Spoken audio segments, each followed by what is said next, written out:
Hello students, welcome to our YouTube channel. इस video lecture में हम देखेंगे बीकॉम सेम 2 जिसकी अभी एग्ज़ाम आने वाली है, लास्ट यूनिवर्सिटी एग्ज़ाम, और उसमें हमने ऑलरेडी पेपर पैटर्न डिस्कस कर ली है।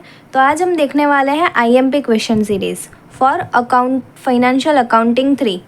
तो इस पेपर में आपको टोटल 50 मार्क का पेपर होने वाला है, और ये सब्जेक्ट के अंदर कौन कौन से आपको आईएमपी क्वेश्चन है, आईएमपी थियरी है, और कौन से आपको एग्जाम्पल करने चाहिए, वो सारे ही हम इधर डिटेल डिस्कशन करने वाले हैं।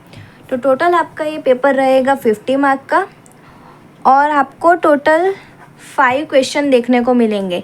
ये पेपर पैटर्न ऑलरेडी हमारे यूट्यूब चैनल पे अपलोड है, उसका वीडियो। तो आप सबसे पहले पेपर पैटर्न देख लीजिएगा और फिर बाद में ये आईएमपी सीरीज़ पे आइएगा। तो क्वेश्चन नंबर 1 वो है आपका unit number 1, evolution of accounting. ये आपका पूरा थियोरी बेस है, ये पूरा के पूरा आपका जो फर्स्ट यूनिट है वो आपका पूरा थियोरी बेस है। ओके, तो उसमें आपको कौन कौन सी थियोरी करनी होगी। तो सबसे पहले तो आपको फर्स्ट जो 4 थियोरी है ये आप सबसे पहले देख लीजिएगा। सबसे पहले है इधर first automated accounting process, second blockchain, forensic accounting, AI in accounting. ये 4 थियरी जो है ये आप सबसे पहले देख लीजिएगा, और उसके बाद जो आगे की जो 4 थियरी है वो आप लास्ट में अगर आप देखना चाहो तो आप देख सकते हो, नहीं तो ये फर्स्ट जो 4 है उसमें से तो एक क्वेश्चन आएगा ही आएगा। फिर है cost accounting, management accounting, auditing and responsibility accounting. ये 4 आप लास्ट में देखिएगा, पर सबसे पहले तो आपको ये फर्स्ट जो 4 है क्वेश्चन वो आपको देखना होगा। ओके, तो क्वेश्चन नंबर 1 यूनिट नंबर 1 में से आने वाला है, जो पूरा थियोरी बेस है, और इसमें आईएमपी थियोरी टोटल ये इतनी निकलती है। फिर है question number 2, accounting of share capital. तो ये आपका प्रैक्टिकल बेस है पूरा के पूरा, ये आपका जो यूनिट, और उसमें थियरी आने के चांसेस बहुत ही कम है। ज़्यादातर तो इसमें क्वेश्चन ही आएगा, और वो भी 10 मार्क का होगा, या तो फिर 5 मार्क के 2 क्वेश्चन आपको रख सकते हैं। तो इसमें एग्जाम्पल है 11 to 15, इसमें आपका पूरा चैप्टर भी कवर हो जाता है, तो उसी के बेस इतने ये क्वेश्चन है। और एग्जाम्पल नंबर 8 ये आपका शॉर्ट क्वेश्चन है, जो आपको 4 फीचर के जो शॉर्ट क्वेश्चन है वो इसमें से आपको पूछ सकते हैं। 5 मार्क में ये क्वेश्चन आपको रखा जा सकता है। अगर पेपर सेटर ने 10 मार्क का जो ये क्वेश्चन है टोटल, और उसमें आपको 5 मार्क के क्वेश्चन दिए, तो वो क्वेश्चन ये एग्जाम्पल नंबर 8 में से रख सकता है। तो उसमें थियरी में अगर आप देखना चाहो तो आप 4 feature of share, ratio of forfeited share, pro रेटा allotment and sweat equity share, ये आप इतनी थियरी देख सकते हो।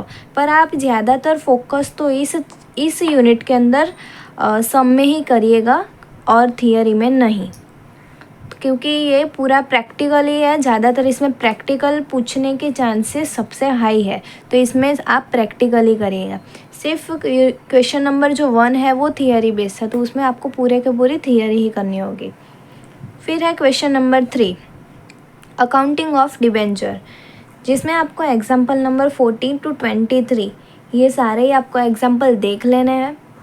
और उसमें थियरी में आप अगर करना चाहो तो types of debenture, difference between share and debenture, procedure of issuing debenture, ये थियरी इसमें आईएमपी में निकल कर आती है। और इसमें भी आपको ज़्यादातर तो मैं कहूँगी कि आपको सम पर ही फोकस करना होगा, थियरी पे नहीं। सेम क्वेश्चन नंबर 2, 3 एंड 4 सब में ही आपको सम में ही ज़्यादातर फोकस करना है, थियरी पे कम करना है। ओके, फिर है question number 4, final accounts of a company.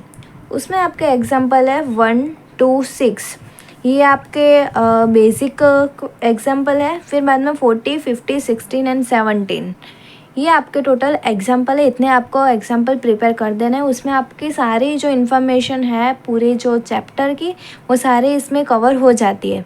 Okay, और लास्ट होगा आपका क्वेश्चन नंबर 5, जो आपको आएगा MCQ, short question answer, true false, या किसी भी तरह से वो पेपर सेटर पूछ सकते हैं, और वो भी 10 मार्क का ही होने वाला है, जिसमें आपको यूनिट नंबर 1 to 4 ये सारे ही यूनिट में से आपको पूछे जा सकते हैं।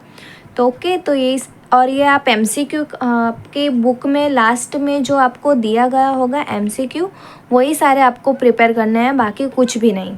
ओके, बाद में तो ये सारी जो आप थियरी करोगे उसमें सारे कवर हो ही जाते होंगे। और आपको इसमें और कुछ इसमें थियरी तो निकल कर आ नहीं रही, IMP में यही सारी थियरी है जो मैंने आपको अभी प्रोवाइड की है। Okay, thank you for this watching.